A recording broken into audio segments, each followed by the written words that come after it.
Right now, somewhere, a kid is staring at a wall, not a screen, not a toy, a wall. Their parents are panicking. They're reaching for a tablet, anything to fix this, because boredom feels like a problem, a glitch, a void that needs to be filled immediately. But what if it isn't a glitch at all? What if boredom is one of the most important tools your brain ever built? For most of human history, there was no cure for boredom. No phone in your pocket, just you, your thoughts, and whatever was directly in front of you. And somehow, in all that empty time, your ancestors invented language. They invented art. They invented the wheel. None of that happened during a moment of stimulation.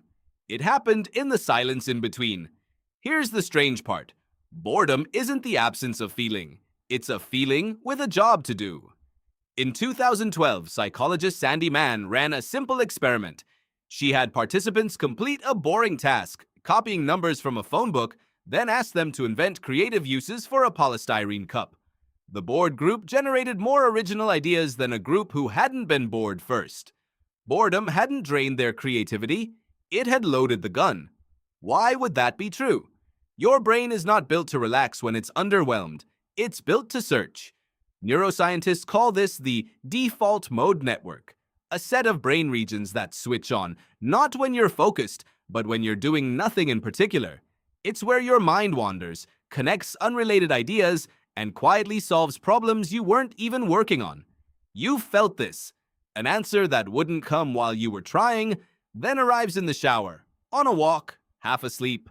That's this system, finishing the job your focused mind couldn't. Boredom is the on switch for that system. And for most of history, humans had no choice but to flip it constantly. Anthropologist Marshall Salins studied hunter-gatherer societies and found something that contradicts almost everything modern life assumes. Foraging groups often worked only a few hours a day. The rest of the time was open, unfilled. That open time wasn't wasted. It's where storytelling came from, where pattern recognition turned into early astronomy. Necessity didn't invent the spear. Boredom, paired with available time, did. Now compare that to your day. Every gap has been engineered shut. Waiting for a bus, phone, the 3 seconds between thoughts, filled before you even register the discomfort. You've trained yourself to treat boredom like a fire alarm, something to silence immediately. But here's what you lose when you do that. Psychologist Manoush Zomorodi, in her research on boredom and creativity, found that constant stimulation doesn't just fail to help your best thinking, it actively blocks it. Quick dopamine hits train your brain to expect resolution in seconds. Real insight doesn't work on that schedule. It needs the slow, undirected wandering that only boredom provides. So what does this mean for you? Maybe even watching this because 3 seconds of silence felt unbearable. It means the discomfort you feel when a screen isn't in front of you isn't a malfunction. It's a signal. The same signal your ancestors felt staring into a fire, except they had nowhere to send it but inward. You have somewhere to send it now. A glowing rectangle, always within reach, ready to absorb every ounce of unstructured time you have. And every time you do that, you're not relaxing. You're starving a system that was built to wander, to connect, to invent. The next time boredom shows up, before you reach for the reflex, consider sitting with it for 60 more seconds. Not because boredom feels good. It doesn't. It's supposed to feel like a question your brain is asking you. What do you actually want to think about when nothing is telling you what to think about? That kid staring at the wall isn't broken, and they're not wasting time. They're doing something most adults have forgotten how to do. So the next time you feel that itch, that restless nothing, ask yourself a different question than the one you're used to asking. Not, how do I make this go away? But, what is this trying to build?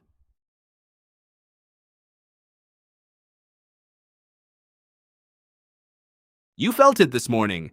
Maybe it was a shadow moving in your peripheral vision. Maybe it was the sound of footsteps behind you on an empty street.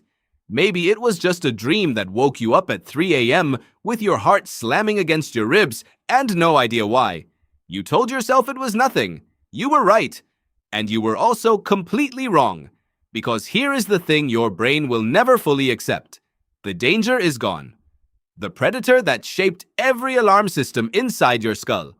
The one that made your palms sweat and your pupils dilate and your digestive system completely shut down. That predator has not stalked a human being in tens of thousands of years. But your brain does not know that. Your brain is not a 21st century machine.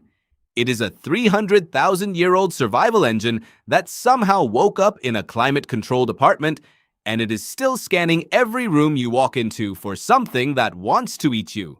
This is not a metaphor. This is neuroscience. The structure responsible for your fear responses is called the amygdala. It sits deep inside your temporal lobe, roughly the size of an almond. And neuroscientist Joseph Ledoux at New York University traced what he called the low road of fear, a direct neural pathway that bypasses your rational brain entirely. Your body is already in full alarm mode before your thinking brain has even received the signal. Heart rate spikes. Stress hormones flood your bloodstream. Blood redirects to your large muscle groups. You are ready to run from something that does not exist. For roughly 95% of human history, that was the most important feature in the entire operating system. Your ancestors lived in open landscapes where every shadow at the edge of firelight was a legitimate threat. Leopards were real. Cave lions were real. Rival groups of humans were real. And in that world, your brain developed one golden rule.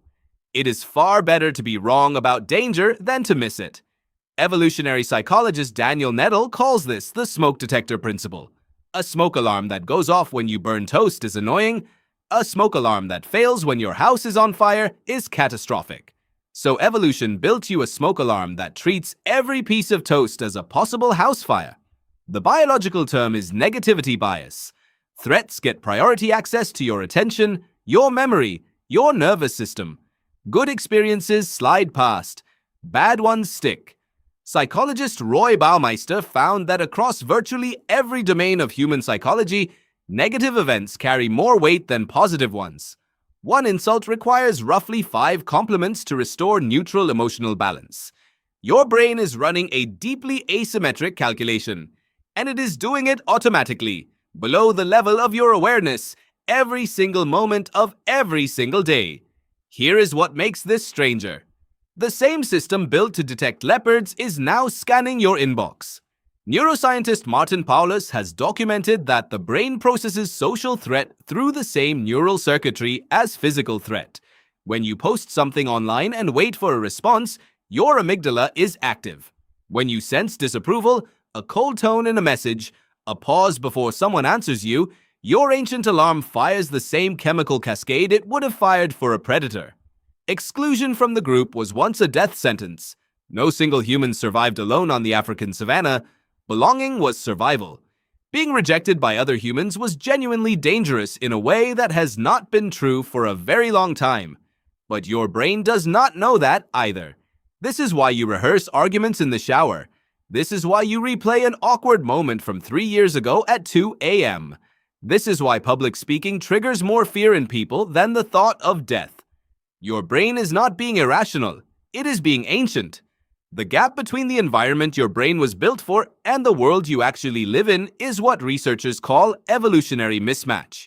The chronic stress, the background hum of unease, the sense that something is wrong even when everything is fine, that is your ancient alarm system running in a world that no longer provides the threats it was calibrated to detect. Knowing this does not turn the alarm off. Ledoux himself was frustrated by this fact. You cannot think your way out of a fear response because the low road bypasses thinking entirely. But what it changes is what happens next. Between the alarm and your response, there is a gap. In that gap, your prefrontal cortex, the newest, most distinctly human part of your brain, can ask one question: is this real?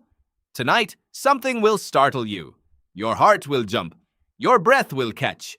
And for just a moment, before your thinking brain catches up, you will be exactly where your ancestors were. Alert, alive, scanning the dark. The difference is that you get to know what that feeling actually is. Not weakness, not dysfunction, not something wrong with you. 300,000 years of survival firing in the body of someone who no longer needs it quite so urgently. And somehow, knowing that makes the dark a little less frightening.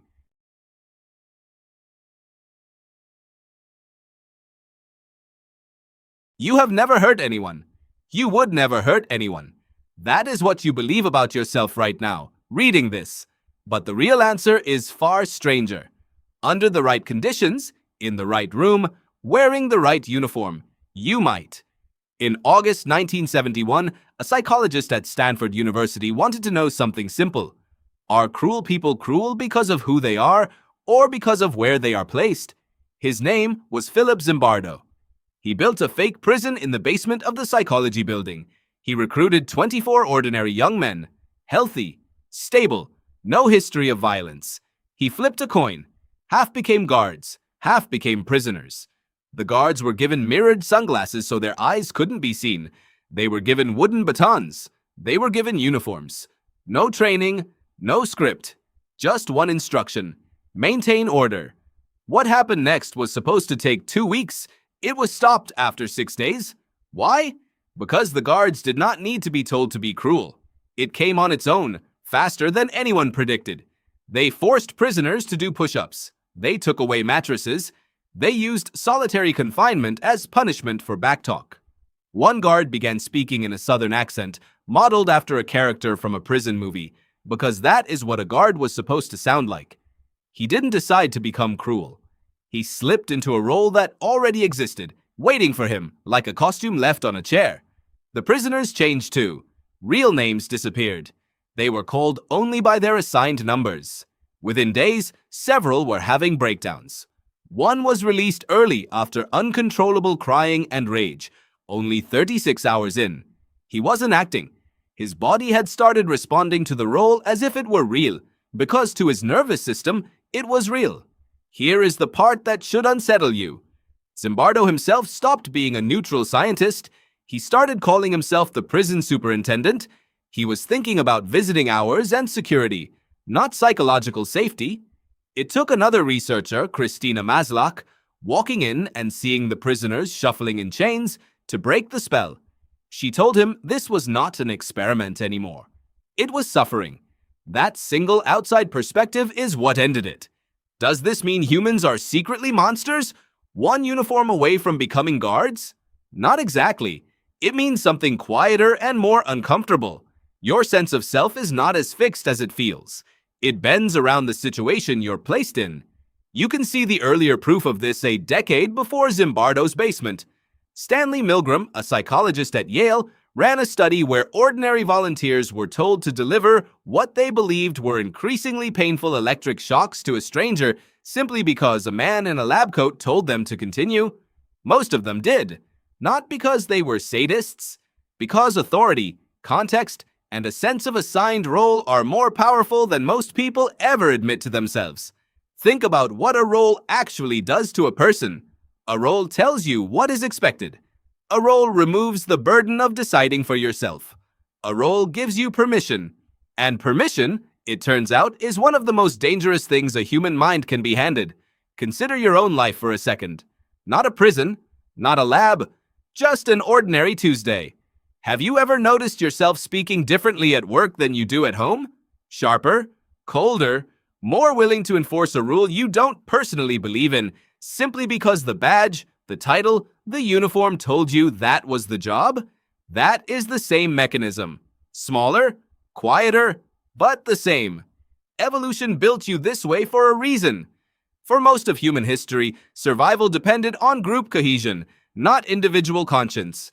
A person who followed the tribe's hierarchy, who slipped into whatever role kept the group functioning, was more likely to survive than a person who constantly questioned authority. Obedience to structure was not a flaw. It was a survival strategy passed down through hundreds of thousands of years, long before anyone built a psychology department or a basement prison.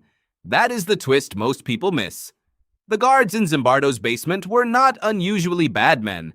They were unusually ordinary men, placed inside a system engineered, even accidentally, to reward dominance and punish empathy. Change the system, and you change the behavior it produces. This is why the same soldier can be gentle with his own children and brutal in a war zone. The person did not change. The role did. Modern researchers have spent decades revisiting Zimbardo's data, and some have raised real questions about how much guards were coached, rather than acting spontaneously. Science self-corrects that way, and it should. But the deeper pattern the study pointed to, that ordinary people conform startlingly fast to the expectations of an assigned role, has shown up again and again in other research since, in workplaces, in institutions, in war zones documented by historians long after Stanford.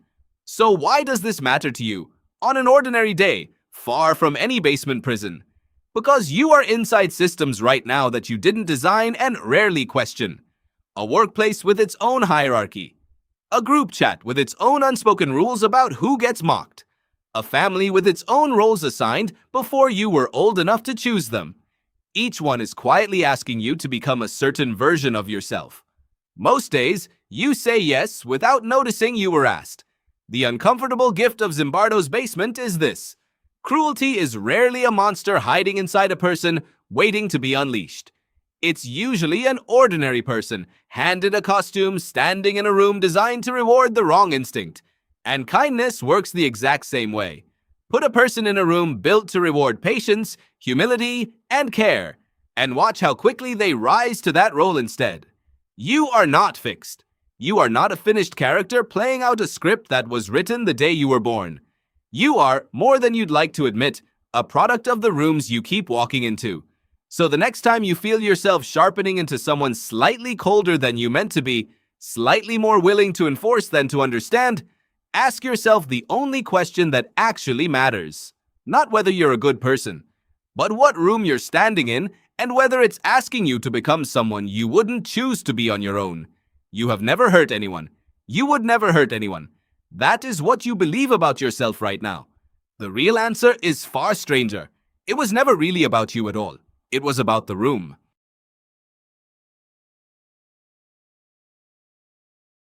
You would never do it alone. Not this. Not something like this. But put you in a crowd, give you a mask, a uniform, a chant, and something changes. Something old wakes up. And the strangest part is, you won't even notice it happening. Think about the last time you were part of a group that got loud. A concert, a protest, a stadium after a goal. Did you feel bigger than yourself? Did you feel a little invisible too? That feeling has a name. Psychologists call it de-individuation. It means the sense of you starts to dissolve and the sense of us takes over. Your name disappears into the crowd. Your face disappears into the mass. And when that happens, the rules you normally follow start to feel optional. This isn't a flaw in your character. It's a feature of your brain. For most of human history, survival meant belonging to a group. A lone human on the savannah was a dead human. But a group, a tribe, a coalition of 40 or 50 people that could hunt, defend, and endure. So your brain evolved a shortcut. When you're part of a group, prioritize the group's identity over your own. Match the group. Move with the group. Disappear into the group. That shortcut kept your ancestors alive. But it also opens a door. And once you're inside that door, you can be pushed further than you'd ever expect. In 1895, a French social thinker named Gustave Le Bon wrote something unsettling. He said that a person in a crowd is a different creature from that same person standing alone. Le Bon called it the crowd mind. He believed that inside a crowd, individual judgment gets replaced by a kind of collective impulse. People become more emotional, more suggestible, more willing to act on instinct instead of reason. Le Bon wasn't a modern scientist, and some of his ideas haven't aged well. But his central observation was correct, and later researchers would prove it with real data. Decades later, the psychologist Solomon Asch ran one of the most famous experiments in social psychology. He gathered small groups of people and showed them a simple task. Look at a line. Decide which of 3 other lines matches its length. It's not hard. Most people get it right almost every time when they're alone. But Asch added a twist. Everyone in the room except one person was secretly told to give the wrong answer. Confidently, out loud, one by one. And when it came time for the real participant to answer, something remarkable happened. About 1/3 of the time, they went along with the group, even when the answer was obviously wrong, even when their own eyes told them otherwise. Why would someone override their own senses just to match a group of strangers? Because disagreeing with the group doesn't just feel uncomfortable, it feels dangerous. Somewhere deep in your nervous system, standing out from the tribe still registers as a threat. Not a social threat, a survival threat. Even in a quiet room, with nothing at stake but a line on a card. Now imagine raising the stakes. Imagine adding anonymity. Imagine adding a uniform, a mask, a hood, a screen name. Something that hides your individual identity even further. That's exactly what psychologist Muzafer Sherif explored, though from a different angle. In the 1950s, he ran a study now known as the Robbers Cave experiment. He took a group of ordinary 12-year-old boys at a summer camp and split them into two teams. Within days, without any real conflict at first, the boys began forming intense group loyalty. They created flags, they created nicknames. They started to see the other team not as fellow campers, but as rivals. Then as enemies. Sheriff hadn't picked cruel children, he'd picked completely average boys. What changed them wasn't their character. It was the structure around them.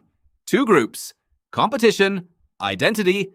That combination was enough to turn strangers into enemies within a matter of days. Here's the pattern connecting all of this.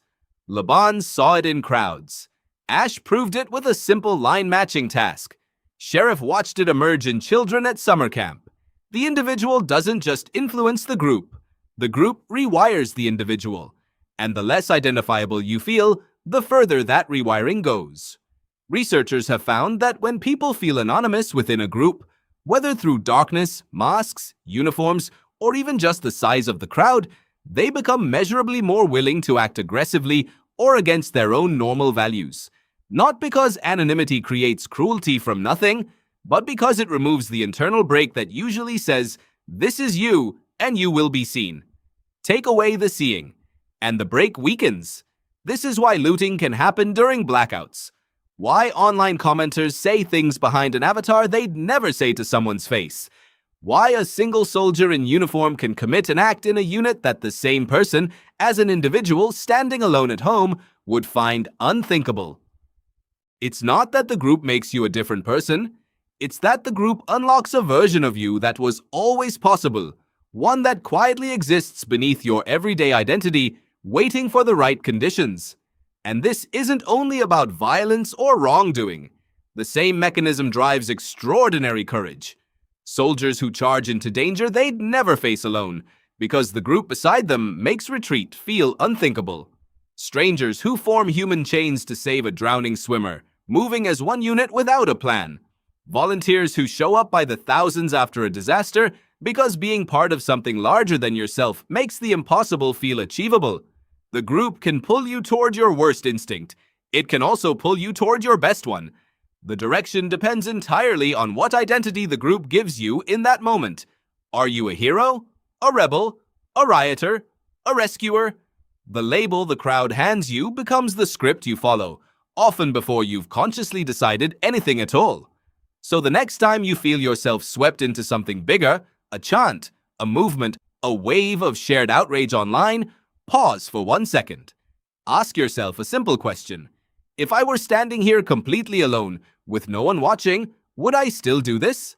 That single question puts your individual identity back in the driver's seat.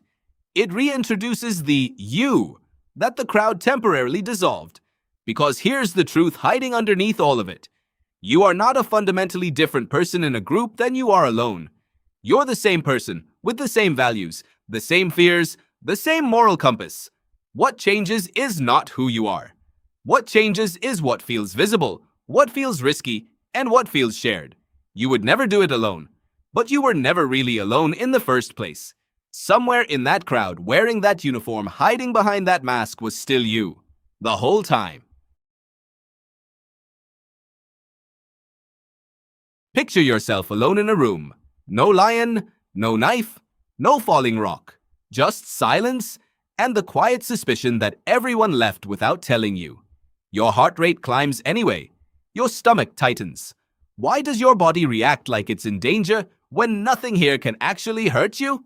For most of human history, the scariest thing was never the predator crouched in the grass. It was the tribe walking away without you. Your ancestors did not survive the Pleistocene through claws, speed, or size.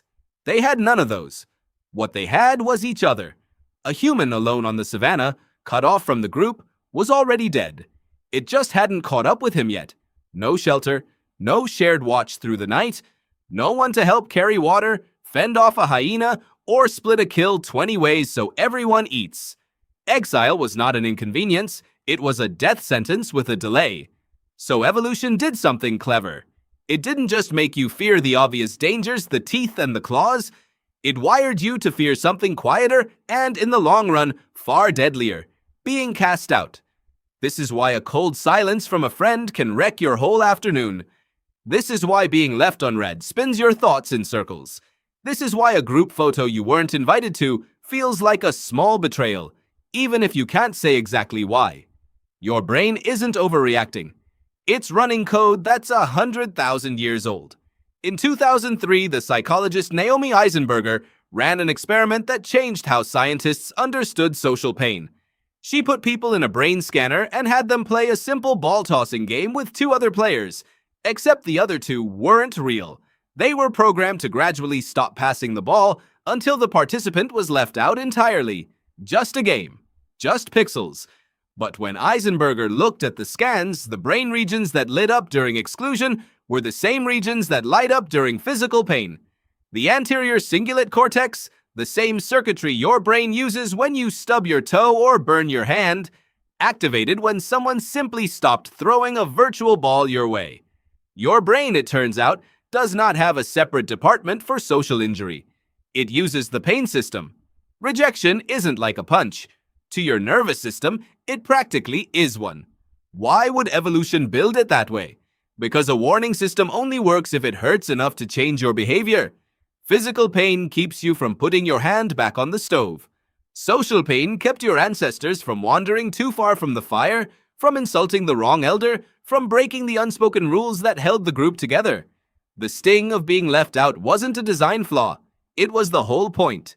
Kipling Williams, a social psychologist who spent decades studying this exact phenomenon, gave it a name: ostracism.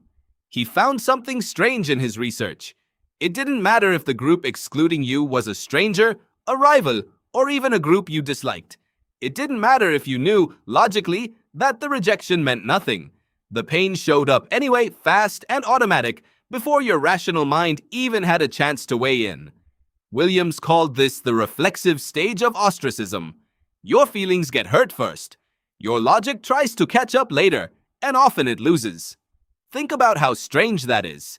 You can know with total certainty that being unfollowed by a stranger online has zero bearing on your survival, and still feel that small drop in your chest.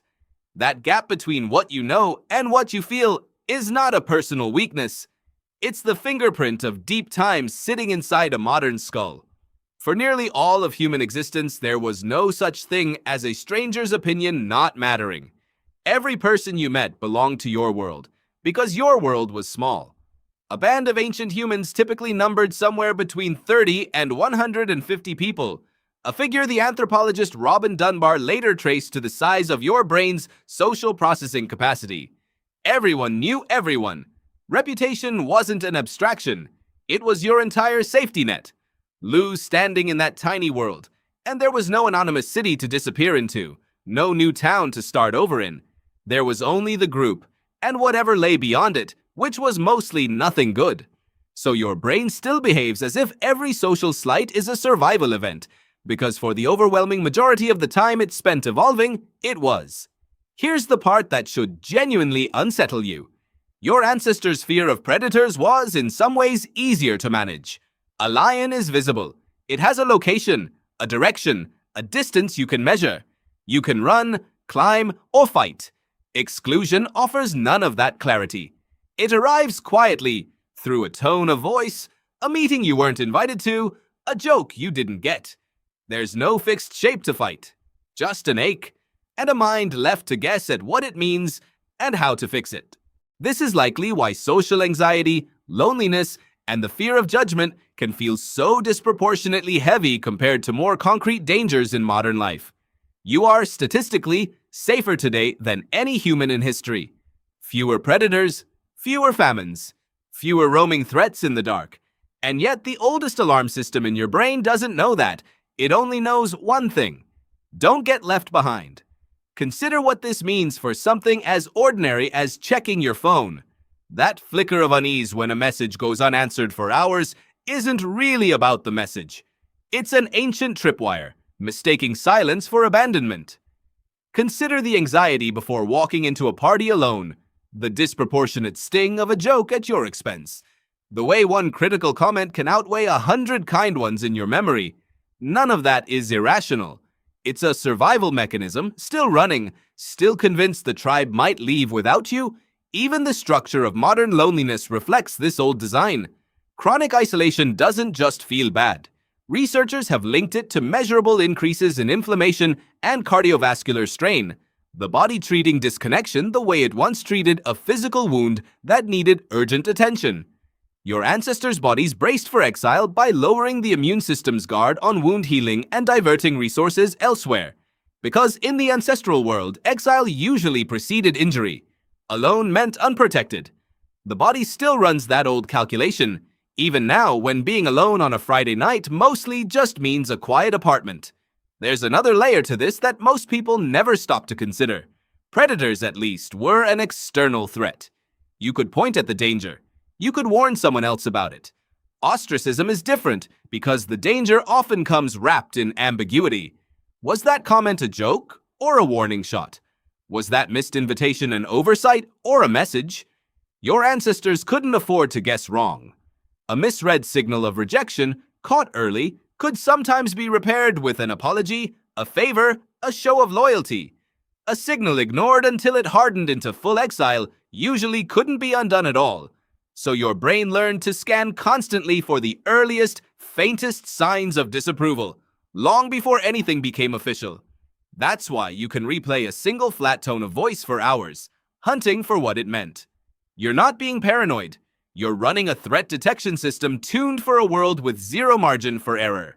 This same wiring explains why praise from 100 people can vanish from memory while a single piece of criticism lingers for years. Psychologists sometimes call this asymmetry the negativity bias, and it makes perfect sense once you consider what was actually at stake. Missing a compliment cost your ancestors nothing. Missing a warning sign of social rejection could cost them everything. So the brain allocates attention unevenly on purpose. It underweights the safe signals and overweights the dangerous ones, because for most of human history, that imbalance kept people alive long enough to reproduce. It's worth pausing here to notice how strange your emotional inheritance really is. You live in a world of billions of strangers, most of whom will never know your name, let alone judge you.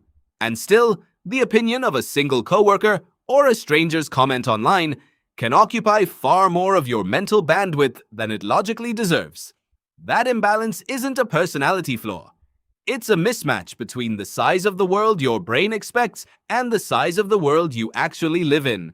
Your brain still assumes every person you meet is a permanent member of your one and only tribe, because for nearly the entire span of human evolution, that assumption was correct. None of this means you're broken or oversensitive or weak for feeling the sting of exclusion. It means you're carrying a piece of software built for a world where the tribe was everything and the wilderness outside it was nothing. Your nervous system never got the memo that cities, phones, and strangers changed the rules. It's still guarding the fire, still counting who's sitting around it, still flinching when someone seems to drift toward the dark beyond the circle. So the next time silence from someone feels heavier than it should, or being left out of something small aches more than logic says it should, remember what you're actually feeling. Not weakness, not fragility, an alarm built over 100,000 years, still doing its ancient job. Because somewhere underneath all your modern comforts, a much older version of you is still listening for footsteps walking away, and still afraid, more than anything else, of being the one left behind. You know her laugh. You know the way he pauses before he says something funny. You know their kitchen, their dog, the mug they always drink from. You have never met them. Somewhere in your mind, a switch has been flipped, and it happened without your permission. That switch tells your brain this stranger is a friend. A real one. The kind you'd trust with a secret. But the real answer is far stranger than, I just like their content. Your brain was built for a world of maybe 150 people. That number comes from British anthropologist Robin Dunbar, who spent years studying primate brain size and social group size. He found a consistent pattern. The bigger the neocortex, relative to the rest of the brain, the bigger the social group an animal can track. For humans, that ceiling lands around 150 relationships. Not 150 acquaintances. 150 people your brain can hold a real social model of, with history, personality, and trust attached. For nearly all of human history, that number was the whole world. Every face you saw was a face you knew. Every voice was attached to a body standing in front of you. Then television arrived. Then the internet. Then a phone in your pocket, playing a face that talks directly to you, makes eye contact with the camera, uses your first name if you're lucky, and shows up again tomorrow and the day after that. Your brain has no evolutionary category for a person who talks to me but cannot see me, so it reaches for the closest one it has. Friend. Psychologists Donald Horton and Richard Wohl named this back in 1956. They called it a parasocial relationship, a one-sided bond where you know a great deal about someone who does not know you exist. At the time, they were writing about radio hosts and early television personalities. They had no idea how small that would sound one day. Here is what makes it strange. A parasocial bond doesn't feel one-sided. It feels mutual. That's the trick. Direct eye contact through a lens. A conversational tone instead of a formal one. Small confessions. A bad day, a personal story. A joke that seems just for you. These are the exact signals your brain uses in real life to measure closeness. Repeated exposure, vulnerability, familiarity. Your nervous system doesn't have a separate filter for this closeness is happening through a screen. It just registers closeness, and closeness reads as relationship. Think about what happens when a creator you watch regularly goes quiet for a week. A flicker of concern. Are they okay? That flicker is not irrational. It's your ancient tribal alarm system, the one built to notice when someone from your group of 150 goes missing, misfiring on a person who was never in your group to begin with. Researcher Jonathan Cohen has spent years studying why these bonds form so easily, and one of his findings is almost uncomfortable to sit with. The more a person struggles with loneliness or social anxiety, the stronger their parasocial attachments tend to become. Not because lonely people are gullible, because the brain doesn't actually require a two-way relationship to produce the neurochemical reward of connection. It only requires the signals of one, which means a parasocial bond isn't a glitch, exactly. It's a shortcut. Your ancient brain is doing exactly what it was built to do. Bond with familiar, friendly, expressive faces. It just never evolved a way to check whether those faces know you're there. Here's the twist that makes this even stranger. These bonds aren't shallow substitutes for real ones. Brain imaging studies looking at how people respond to favorite media figures show activation in the same regions used for real-world social bonding and trust. As far as large parts of your brain are concerned, the connection is not fake. It's just unreciprocated. And it isn't only individual creators. It's fictional characters you've mourned. It's a podcast host whose voice makes a commute feel less alone. It's an athlete you've never spoken to, whose losses feel personal. Somewhere between infancy and adulthood, humans develop the ability to extend real emotional investment toward people who are, structurally, strangers. There's a modern mirror worth looking at directly. Some researchers have started asking whether heavy parasocial reliance can quietly replace the harder, messier work of building reciprocal relationships, the kind with real friction, real vulnerability, real risk of rejection. A parasocial bond asks nothing of you. It never disagrees with you at an inconvenient moment. It never needs you back. That one-sidedness is exactly what makes it comforting, and exactly what makes it incomplete. None of this means the connection is meaningless. A voice that makes you feel less alone at 2 a.m. is doing real psychological work, even if it never knows your name. The danger isn't in feeling that pull. The danger is in mistaking the shortcut for the destination, in letting the easy bond quietly stand in for the harder ones your ancient brain was actually built to need. So the next time you catch yourself worried about someone you've never met, missing a week of their posts, don't be embarrassed by it. Your brain isn't malfunctioning. It's using a 150-person operating system to run a species of 8 billion, doing its ancient, familiar best with a world it was never designed to hold. You know her laugh. You know the way he pauses before he says something funny, and somewhere underneath that familiarity, your oldest instincts are still asking the same question they always have. Is this someone I can trust?